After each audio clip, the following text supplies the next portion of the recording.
You guys have got what it takes to be Musketeers. Musketeers! Musketeers! Ta-da! Behind the scenes of The Three Musketeers! This is Monica Lee reporting from Hollywood, California, where a star is only as good as his last movie. Janitors today, Musketeers tomorrow. That's right. The Three Musketeers, starring Mickey Mouse, along with Donald Duck and Goofy, is the first full-length film that these three stars have ever appeared in together. Congratulations, boys! it was really a matter of finding the right property to bring Mickey, Donald, and Goofy together. Something that would showcase the three of them and keep them true to who they are and, of course, the world that they live in. Three, you're stuck with three. Three blind mice, three little pigs, three stooges. We didn't know what to do. Three, does it have to be three? Yeah! Three's good. Okay, I love three. Three's great. Three Musketeers. How about Three Musketeers? This is what we've been waiting for all our lives. Back in the late 30s or possibly the early 40s, Walt was wanting to do a Mickey Mouse movie. So they began developing three different pictures. One was some kind of pirate Bluebeard's ghost movie story that nobody really knows much about. The other was Mickey and the Beanstalk, which they began developing as a feature, but for some reason became a featurette as part of the Fun and Fancy Free release. The rest of the story is that they were also developing the Three Musketeers at that time. We started thinking about it again in the late 80s, and we worked real hard on getting the idea right and getting the script right, and then came time to get three great stars involved. We're gonna be Musketeers!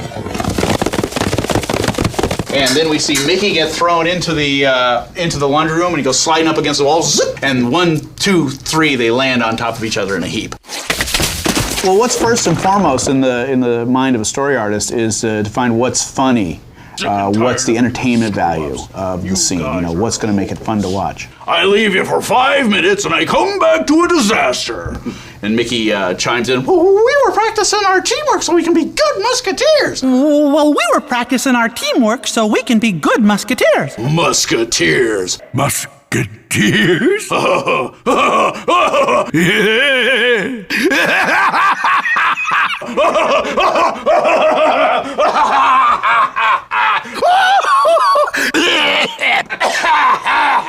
Guys react.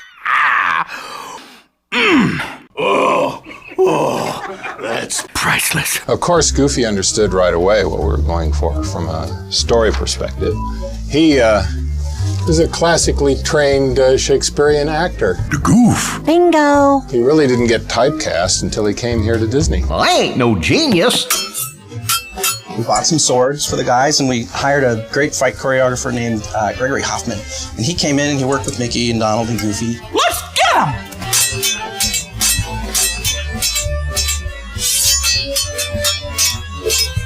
Hang it, pal. Is that Halley's Comet? Halley's Comet? Where?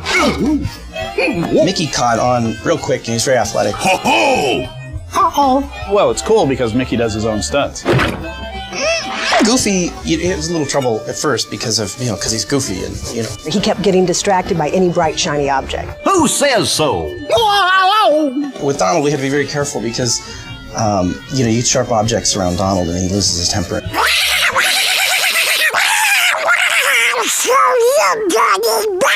I think they took the roles because, they just want to be action heroes. They wanted to go to France. Isn't this musketeering stuff great? You bet! We wanted the traditional look for Mickey, Donald, and Goofy. So we turned to the shorts of the late 30s and early 40s. Films like The Clock Cleaners, Mickey's Trailer, and Lonesome Ghosts. Early in the development of the Three Musketeers, it became apparent that a villain would have to be cast. And not just any actor could play the villain. It had to be someone big. Who's the lucky guy? Well, we for sure have Mickey, Donald, and Goofy as our stars, so now we need to choose who's going to be the villain. Too pretty. Yeah. We considered a lot of different people for the role of Mickey's nemesis in this picture. I think I gotta pick Pete, otherwise, he's gonna kill me. Oh, yeah, I agree. Pete just has it, he's kind of he's kind of the poster boy for evil. He pulled an axe on me. Hey, I'm adorable. B, I'm so beautiful. He's worked with this ensemble historically with Mickey, Donald, and Goofy, and there's a really good chemistry of hate between the four of them. Besides which, he's the only one that will wear the peg leg.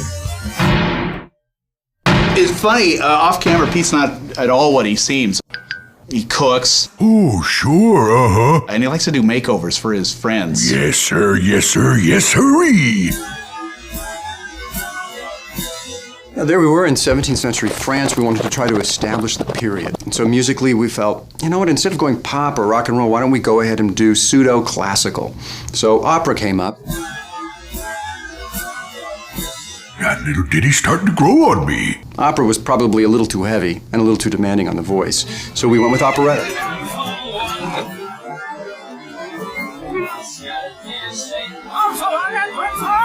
Well, Donovan gave me a CD full of tracks, and he was saying, listen to track 36, and it was a tango thing. And I ended up listening to track 37, and I heard habanera there, and I thought, that's hilarious, and that's gotta be a song. My milkmaid miss, you charm my soul. You leave me utterly beyond control. So I ended up writing lyrics for that, and he thought it was hilarious, and they just decided to put more and more funny songs in it after that. Donald was a little hesitant about it, but once we started talking to him that opera's really a lot like screaming and quacking and carrying on in hysterics, he got into the idea. I can't understand a word you say. Unexpected romance between co-stars is the stuff that Hollywood gossip and legend has thrived on for decades. But when Goofy and Clarabelle ignited a romantic firestorm on the set of The Three Musketeers, no one knew just how big the story would be. This is it, handsome. I never saw it coming. But Clarabelle's so shy, and Goofy, he's goofy. Gosh, your sweet voice is music to my ears. I wouldn't have imagined it, but, as time went on, I started to see something in the dailies, There was just a look in their eyes, and, something started to happen. It got so Goofy couldn't take his eyes off her. Clarabelle, I don't get it. Yeah, you wouldn't think that it would have happened, but we're here to break down barriers. With the movie finished, in the can, and on the disc, there was just one more question in this reporter's mind. Why did it take so long, 75 years in fact, for this project to happen? They always had the idea to do this movie, and but in the 30s they were each getting their careers started, and then the war came along at the beginning of the 40s. Mickey was doing Sorcerer's Apprentice. Walt got busy with Mickey, he was doing Disneyland in the 50s, and Donald was getting into television. Goofy was getting into sports. Gosh!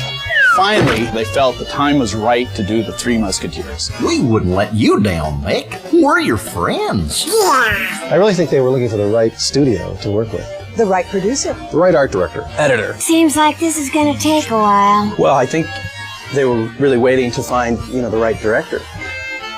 Of course, they couldn't wait forever, so I got the job. You grow up watching Mickey, Donald, and Goofy, and then there comes a day and you're sitting here and you have the opportunity to work on the first feature-length film that these guys have done together, and it's just really a great feeling. It's a lot of fun. Just like we dreamed when we were kids.